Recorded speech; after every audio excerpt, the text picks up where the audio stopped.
Magandang umaga sa inyong lahat. Ngayon, magluluto na tayo ng lunch ni Martin. Kahapon, schnitzel yung pinakain ko kay Martin nung pagtapos na magtrabaho. Ngayon, spinat na may patatas at itlog. Yan ang pakain ko kay Martin ngayon at kay Uma. Tapos, itong dalawa kong anak, di mahilig sa spinat. Kaya, kagabi, nilabas ko sa freezer yung giniling. At gagawin ko siya ngayong spaghetti bolognese. At nilabas ko din yung pork belly ko. May, din ako doon, may baboy ako, pork belly. Gagawin ko siya mamayang sisig. Bali, yun ang kakainin ko mamaya kasama si Rafaela. Parang gusto ko kumain ng sisig ngayon. Alauna na dito. Nag-inom lang ako ng kape. Isang tasang kape pa yung nainom ko. At nagkain ako ng keso. Dalawang slice lang ba? Para may laman. Malaman na yung tiyan natin kasi nga magluluto pa ako. Unahin ko muna yung pagkain ni Martin. At kay Uma. At si Uma pahigain ko pa. Pero dapat hiwain ko muna tong patatas. Kasi para tamang-tama lang yung matapos ako magluto. Darating din si Martin. Ang spinat kasi madali lang yan siya. At itlog. Ang itlog saka ko na siya lulutuin pagdating na ni Martin para hindi siya lumamig. Kasi pag malamig, ayaw na malamig pagkain eh. Gusto talaga nila yung mainit. Ang lalaki ng patatas na nabili ko kahapon, naubusan na kami ng patatas. Kaya sabi ko kay Martin na nag-grocery kami kahapon kasama si Rafaela. Nagpunta kami ng Lidl. Sabi ko kay Martin na bili tayo ng patatas dahil wala na pala tayong patatas, nahulog na. Sana napanood po niyo yung ni-share ko sa bago nating upload ngayon about sa anak ko. Yun nga yung problema namin ngayon. Hindi namin alam anong next na gagawin namin. Dahil nga dito sa Germany, hindi pwedeng hindi mag-aaral ang mga bata. Mag-aaral naman siya. Gusto naman niyang bumalik magbalik eskwela din. Yun nga lang, problema namin. Kung may bakante para sa kanya. At kung pwede pa ba siya pumasok ngayon na pasukan na to. Dahil nga nag-start na nga nung August. Kaya titingnan na lang namin. Magtatanong kami next week doon sa school nila. Dahil pupunta nga kami doon. Dahil may appointment si Philip. At si Philip pala magsa-start na ng practicum ngayong November 4 sa company nila Martin. 1 week muna yung practicum niya doon at kailangan namin siyang bilhan ng sapatos. Dahil doon po sa company nila Martin, hindi pwede na normal na sapatos lang yung sinusuot mo dahil sa trabaho doon. May bisita pala tayo, nandyan si Fiona Denise Schulte. Kailangan siya bilhan ng sapatos ng papa niya. Dahil nga sa trabaho doon, bawal yung normal na sapatos. At ang yung sapatos na yan, mahal. Nabilhan na kasi si Michelle niya noon. Ang nabayaran ni Martin noon ay 100 euro. Ganon din kay Philip, sigurado ako. Or mas kasi mas malaking size si Philip eh. Si Michelle maliit lang yung size niya, si Philip malaki. Si Philip 42 ang size ng kanyang paa. Ang laki ng paa ni Philip. At sa November 4 na siya mag-start ng practicum. Yan ang maganda dito dahil may mga practicum yung mga bata ba pwede nilang para ma-idea sila ba yung kukunin nila pagkatapos nila mag-aral, yung trabaho nila, may mga idea ba. Ito kasi sa Plettenberg, mas marami dito industry. Kaya nasa small city lang din kami, maliit lang din tong Plettenberg, ilan lang ang citizen dito nakatira dito. At Yun, mga anak ko, malaki na sila. Si Philip, 13 years old na. Next year, 14. Malapit 2 years na lang din. Matapos na siya sa grade 10. At sabi naman ng teacher niya, okay yung grado niya ngayon. Sana hindi magbago. Dahil pa hindi sumakit yung ulo namin ni Martin. Alam naman po ninyo mga teenager ngayon. No? Minsan natitigas ng ulo. Lalo na may bakasyon. So, nainis talaga ako minsan. Sabi ko, ay, sa wakas next week, pasok ka na. Pasok na sila ulit. 2 weeks lang yung autumn vacation nila. Next week, pasok na ulit. Tapos next vacation sa winter naman, 2 weeks din. At next naman, sa Easter naman, lalay pa yun. Mag-snow pa tayo na ilang ano dito. Ito na yung spinat na lulutuin ko para kay Martin. Ready na to siya. May ano na siya, may cream na din siya. Ito yung ulam ni Martin ngayon. At nakapag ano na ako ng patatas. Nilagyan ko na siya ng asin. Pag ganyan, nilagyan siya ng asin. Dali lang yan siya maluto. At ngayon, maggagawa ako din ng bolognese. Dahil may ano nga ako dito. Meron akong bolognese na nasa freezer ba. Lutuin natin to. At meron din ako ditong baboy. Gagawin natin yung sisig. Meron pa pala ako nito. Gamitin ko na lang to siya dahil hanggang October 31 na 29 na lang siya. Yan, luto muna ako kaya darating na si Martin. 30 minutes na lang. Nandito na yan. Yan, luto ng ating sisig kapangpangan. Sarap po siya. At yan na yung ano naman ni Raquela. Si Raquela din parang nagpa-fasting din siya ba. Kumakain lang din siya sa isang araw, isang beses. Ngayon, kakain kaming dalawa nito. Kanina kinain ko dalawang slice lang ng cheese lang yung kinain ko. Ito yung kakainin namin ni Raquela. Pupunta ako sa kanila maya-maya, maligo muna ako. At pag tapos namin kumain ito, yan na yung kain namin itong araw na ito. Hindi na kami kakain mamaya. Bukas ulit. Kaya hindi tayo madagdagan yung ano natin dahil ano lang. Konti-konti na lang yung kinakain natin sa isang araw. At kumakain din pala ako minsan-minsan ng prutas para may vitamins tayo, no? Nithanap si Raquela ng upuan para sa kanilang island. Sa kusina. Ito kanindot kila. Pila kaya ni? Ito maganda, no? Ay, 99 siya. Ito 45. Sinusa na lang ni kabuok. 45 euro ni. Ang kaninindot. Kanapon. Ay, nindot ang na. Saan ito kataasan yung ano? Nakuan. Magtaas naman ni? Taas naman eh. Nindot ang... Matahaba lang siya. Ito maganda din to. Ano ba? Adjust. Si Raquela, ang gusto niyang kulay sa Pasko ganito. Green sa kanya. Green. Ay, tara. Sugot ang tubyas. Ano? Kaang? Para sa inyong ano? Kananindot na color. Dito kami sa ano. Saan mo na itong sunod na ni? Butang sa diya, balik ko na ito. Bado nga ito bayad. Ito yung mga box nila, lalagyan ng mga ano.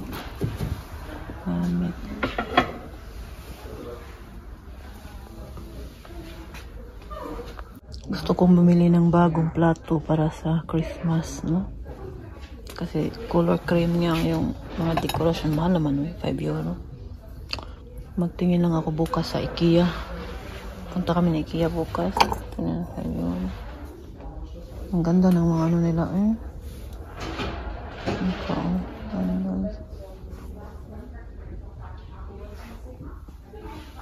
Dito sa Raquela. Ganda, Ganda ng kulay ng bed, Indot na. 285.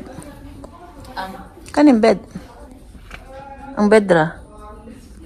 Price niya, Indot po nga sa amin, no? Dala ni. Wala hindi siya kauban na nag-price. Kabinet pa siya. Ano pa siya? Pislito na ni mo. Open na siya. Automatic. Wow. Sa Dili lang siya kakaigo sa kuan. sakto na eh. Dili sa taas ba sa mo ang Ay, ano man mo si Alf sa taas? mag-abot ang kani og ano. Oh. Ayaw yung palit sa kila. Wala na to. Tanyo mo. Ah, bahala ko yung 10 euro. Ano ba? Ay, mo din na niya eh. Mut ng food. Mutid siya. Mut kaya. Nice. Dito na naman ako kay Rafaela. Si Rafaela, no? Sa totoo lang, panira ng diet. Siya dahilan na. Kasi yung diet ko. Kasi Sige pa kagat og kaon. Ito na lang nga, hindi talaga ako kumakain ng breakfast, lunch. Sabi na kila, no? Nicht gehört. Ja, und dann ist der Tau. Busy. Das kann ich nicht so 10.000 Jahre später sagen. Du doch. Schön, als wäre ich taub wäre. Das ganz schön schöne Warzen. Schreibe ich rein. Nee, einfach. Zeigen mir Apazit, Weiß. Nur einer, nicht viel. Wir kommen gleich einer. Wir gehen gleich in Rebe. Ja, die wollen immer erst andere Marken, die wir loswerden wollen.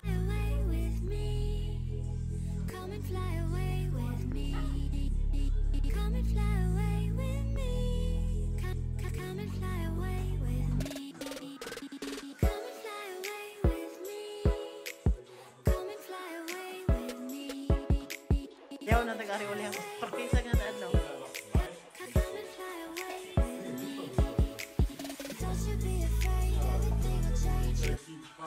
Yung bataan eh. Kuyog lagi niya siya oh. Herbstferien vorbei ne? Ja, mach mal wieder. Bitte im Stein. Schwein, ich weiß auch nicht, klein Schwein. Irgendwas hat mich durch. Mach mal den Schuh. Guck mal, gib's mir. Kannst du erstmal so. Da ist nichts. Ah, da war irgendwas, was total durchschwenkt. Vielleicht auch irgendwas mit deinen Socken drin. Ich hab geschaut, aber. Zu Hause war in Ruhe nach. Naja, eine Verwarte. Okay. Yeah, no, number 1. You open first. Oh, this is rice option. Nee, mag ich nicht. Normal ah. Aber das hier? Uwi na kami. Tapos na kami mag-grocery saglit dito sa Rebe. Ganda nito oh. Ja. Bibili ako ng ganito para... Ay, beige man na to ko. Ano? Brown man na. Tingnan po ninyo. Oh, ang ganda. Wow. Welcome to my house. Welcome. Mo ni balay ni Rakila. Nabalhin na sila. Yeah, naman may kami. It's a Room tour.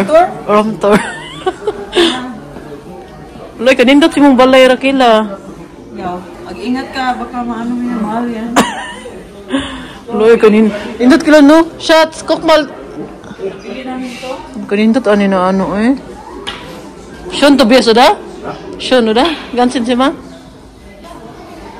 Mona. Apa? Lingkod ka na. Mona. Shot Shon eh. Oh my gosh, oh. This is shrunk, oh. Mona Lisa. Pangidhat pa lang. Oh. Ganda nitong kabinet na to. Oh, shit. Ito yung magawa mong idea, oh. Pag may ano ka, ganitong kwarto ka sa bahay mo, tumalagay yung mga stock mo. Itong lagayan ng patatas, mga basura. Ito, mga sauce. Ito. Ito tingnan, ha? Okay. Oh, natin na ano tayo dito ng idea para sa ating i-decorate ngayong Pasko. Ganda, no? Nagplano biya kami magbili ng lamisa doon sa taas namin. Tagal na yung lamisa namin, tapos ano na siya. Tawag yan eh. Halata na yung dumi-dumi ba? Tapos nulatan pa yung nila Philip noon. Ako ma, may cake pa dito. Nulatan pa yung nila Philip nung bata pa sila, puti kasi yung kusina namin sa taas. Ay, yung lamisa. Besto! Wow! Shunday na kishe. Martin, ang ganda ng kusina mo. Gusto biya? Sunod kila? Hinter dir, denke ich mal irgendwo. Si, Vom Dachboden wieder holen. si Martin, ang dami po niyang libro. Tapos yung mga libro niya, nilagay lang namin doon sa babaw, pinakataas ng bahay namin. Kasi walang malagyan na malaki ba? Naku po, ang daming libro ni Martin. Sobrang hilig niya ng libro.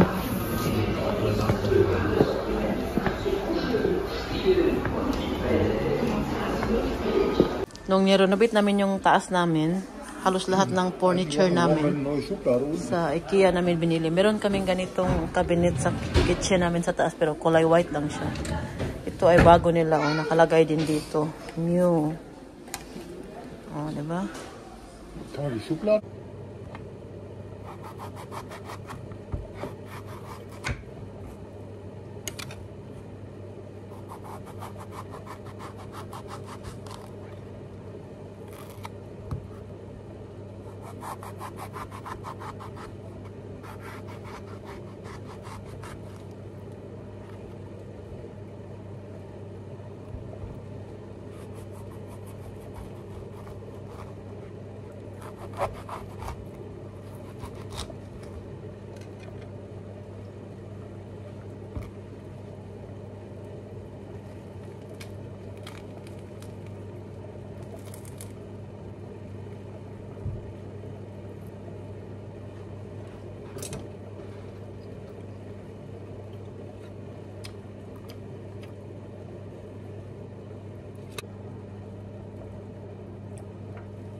Sobrang lamig ngayon dito sa amin ba? Grabe. Uy, ginoo ko. Siguro 5 degrees lang dito sa amin. Nandito ako sa kusina. Nakita ko sa bintana na may, sa labas may emergency. Parang doon siya na straight sa baba. Baba dito sa amin. Or baka dito sa straight na, nasa baba nga. Diyan. Diyan na kasada sa baba. Yan, sobrang umuulan ngayon, lakas ng hangin, panggabi po si Martin. Hindi pa ako matutulog dahil magligpit pa ako sa kusina. Hindi pa ako inaantok, kasi matulog pa. Hinihintay ko na gumising kasi hindi pa siya nagkain, wala pa siyang kain. Sobrang natulog niya, ang haba. Hintayin ko siya para makainom siya ng kunti lang yung ininom niya kanina. Ngayon, bago ako matulog, magkwentuhan muna tayo. Dahil kwento ko po sa inyo yung about kay Uma kahapon. Ang haba po ng tulog niya, hanggang alas 3 ako palaging nakatingin sa kwarto niya, kung gising na siya. Grabe, tulog. Kaya inintay ko talaga na magising dahil nga, painumin ko pa siya ng gamot, painumin ko pa ng tea. Pag ginising mo kasi yan, hindi din yan siya ayaw niya ibuka yung baba niya, ayaw niya mainom ng gamot, ayaw niya kumain, basta kasi hindi na namin, alam na namin yung niya ba, kaya hindi na talaga namin yan siya, lalo na pag sobrang ng tulog, sarap ng tulog niya. Naku, wag mo talaga yung gisingin kay walang mangyayari. Kaya hintayin na lang talaga pag ano ba nangyari sa cellphone ko, parang may siya. Hintayin na lang talaga na magising siya ba? Ano nangyari dito? Parang may siya. Ilang beses na kasi itong nahulog tong cellphone ko ba? May siya sa gitna ng hindi niya makita kasi nasa screen. Magpapalit na ata ito ng iPhone 17. Sabi ko kay Martin, iPhone 17. Joke lang Ito, may siya sa niya sa screen niya ba? Nahulog kasi yan nahulog ka ngayon dito sa kusina namin. Buti na lang, hindi sa ba? Sa siya na tawag niyan ito lang din nabasag yung glass. Tapos kinuha ko. Isa na lang ba yung cellphone ko? Ito na lang. Yung isang cellphone ko, binigay ko sa kapatid ko. Ngayon, kakwento ko po sa inyo yung sa trabaho ni Martin. Dahil kailangan nila magpadala ng trabahante sa Poland. Na-assign na po yan si Martin sa Poland. Sa mga matagal na po itong nanood sa akin na vlog ko po yan noon. Ngayon, meron kailangan kasi magpadala ng trabahante doon. Kasi may sila ba? Parang may problema yung company doon nila. Kaya, isa si Martin na ipapadala sa Poland. Hindi ko alam kung kailan. Basta ang nakaplano, 2 weeks siya doon. Ako lang dito sa bahay, 2 weeks noon. Ako yung mag-alaga sa mga bata. Ako lang mag-ano kay Uma. Basta okay lang yun si Uma. Kaya ko naman alagaan. Yung matakot lang talaga ako pag may naramdaman siya. Tapos wala si Martin dito. Yan talaga yung kinatakutan ko. At 2 weeks siya doon. Yun ang nakaplano. Ewan ko kung ngayong week na to. Kung ngayong week na to na darating papunta siya ng Poland. Or baka sa next pa. Hindi ko alam kailan. Titingnan na lang. Kasi hindi pa din niya alam eh.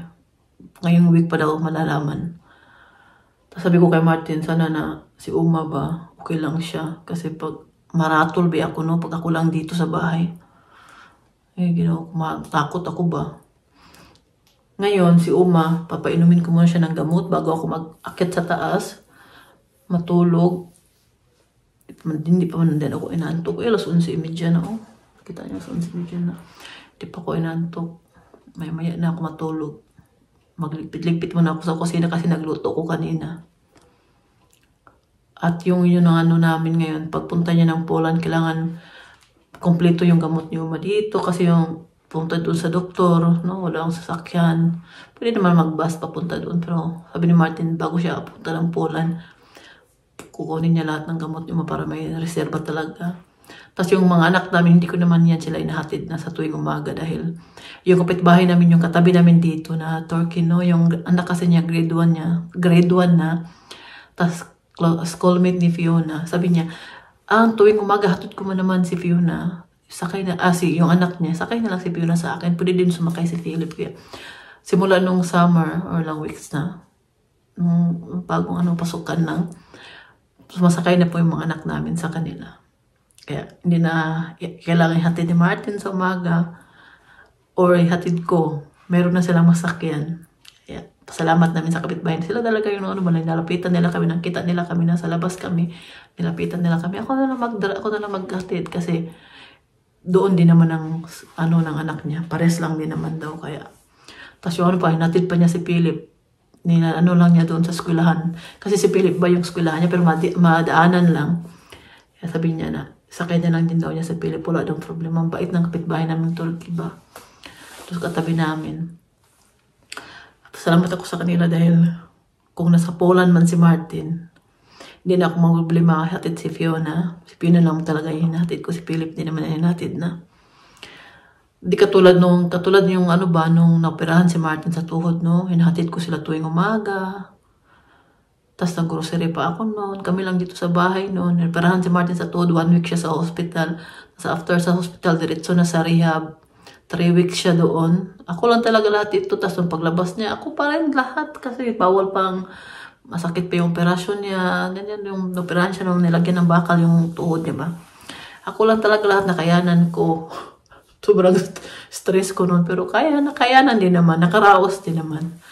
At ngayon, tong 2 weeks kung nasa Poland siya, kaya ko din eh. Basta, yung lang, okay lang si Uma. Diyan lang talaga ako nag-alala pag si Uma. Hindi okay pa, naramdaman. Tapos wala si Martin dito. Diyan talaga ako maratol ba? Parang, alam mo ba niyo yung Pero ngayon si Uma, pre-usog. Okay naman siya. Yun nga lang, yung dementia niya, parang, palala ng palala. Hindi nga niya ako kilala na yung pangalan ko. Hindi niya kilala. Yung mukha ko lang yung kilala niya. Pati si Fiona. Kami dalawa ni Fiona hindi niya mabanggit yung pangalan namin. Si Philip lang, Michelle, at si Martin. Tapos palagi niyang hinahanap si Martin. Martin, mine man. Sabi niya yung asawa daw niya.